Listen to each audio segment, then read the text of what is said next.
ময়মনসিংহের হালুয়াঘাট উপজেলায় একটা ওয়াচম্যানের সাথে এমন একটা ভয়ঙ্কর জিনের ঘটনা ঘটে গিয়েছে, আমি গ্যারান্টি দিয়ে বলতে পারি যেটা দেখার পর আপনার হার্টবিট বেড়ে যাবে। উনি সবসময় রাতের ডিউটিটাই বেছে নেন, কারণ তিনি রাতের বেলা তাহাজ্জুদের নামাজ আদায় করেন। আপনারা ওনার জায়নামাজটার দিকে একটু লক্ষ্য করুন, তাহলে কিছুটা আন্দাজ করতে পারবেন। এটা দেখার পর আপনি কি বুঝতে পারবেন? এটা কি কোনো মানুষের কাজ? আচ্ছা থাক, সামনে গিয়ে নিজ চোখে দেখে নিব এটা কিসের কাজ। ওনার পিছনে এত কিছু ঘটে গেলেও তিনি কিন্তু এখনো ঘোরাপ করেও টের পাননি তার সাথে কি ঘটতে চলেছে। তিনি যখন ওযু শেষ করে তার ব্যাগের দিকে এগিয়ে আসলেন, তখন দেখতে পেলেন সেখানে তার ব্যাগ নেই। যখন জায়নামাজের দিকে তার নজর পড়লো, তিনি পুরোপুরি ভয় পেয়ে যান। আসলে তার জায়নামাজটা এখান থেকে ওখানে কিভাবে চলে গেল? একথা ভাবতে ভাবতে তিনি জায়নামাজটাকে আবারও আগের জায়গায় নিয়ে যান, কারণ তিনি যেহেতু নিজ চোখে কিছু দেখতে পাননি, তার মনে হয়েছে এটা বাতাসের কাজও হতে পারে। তিনি আবারও সেই জায়নামাজটিকে আগের জায়গায় বিছিয়ে নামাজের প্রস্তুতি নিতে থাকেন। তিনি আল্লাহু আকবার বলে নামাজে দাঁড়িয়ে যান। নামাজে দাঁড়ানোর পর থেকে তার মনে হচ্ছিল তার আশেপাশে কোনো অদৃশ্য শক্তি ঘোরাফেরা করছে, কিন্তু তিনি বিষয়টিকে তেমন পাত্তা দিলেন না। তিনি নামাজ চালিয়ে যাচ্ছেন, কিন্তু যত সময় গড়িয়ে যাচ্ছে ততই তার কাছে মনে হচ্ছে তার সামনে পিছিয়ে কোনো অদৃশ্য শক্তি বসে রয়েছে। তিনি রুকু থেকে উঠার সঙ্গে সঙ্গে দেখতে পেলেন তার গামছাটা কোনো একটা কিছু অপর দিকে টেনে নিয়ে যাচ্ছে, যেটা দেখার পর তিনি আর নামাজে মনোযোগ দিতে পারছেন না।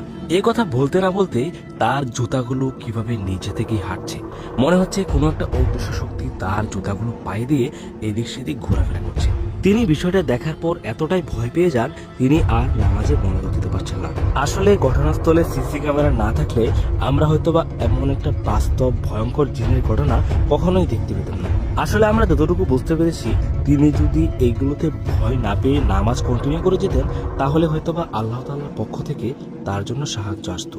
কিন্তু তিনি ভয়ের চোটে ভুলবশত নামাজ থেকে এদিক সেদিক তাকিয়ে নিজের নামাজটাকে নষ্ট করার ফলে জিনেরা তার উপর আরো বেশি চড়া হয়ে তাকে ভয় দেখানোর চেষ্টা করছে।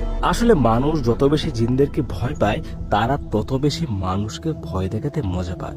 উনার বিছানার দিকে খেয়াল করে দেখুন তো, এটা কিভাবে নিজে থেকে পিছন দিকে চলে যাচ্ছে।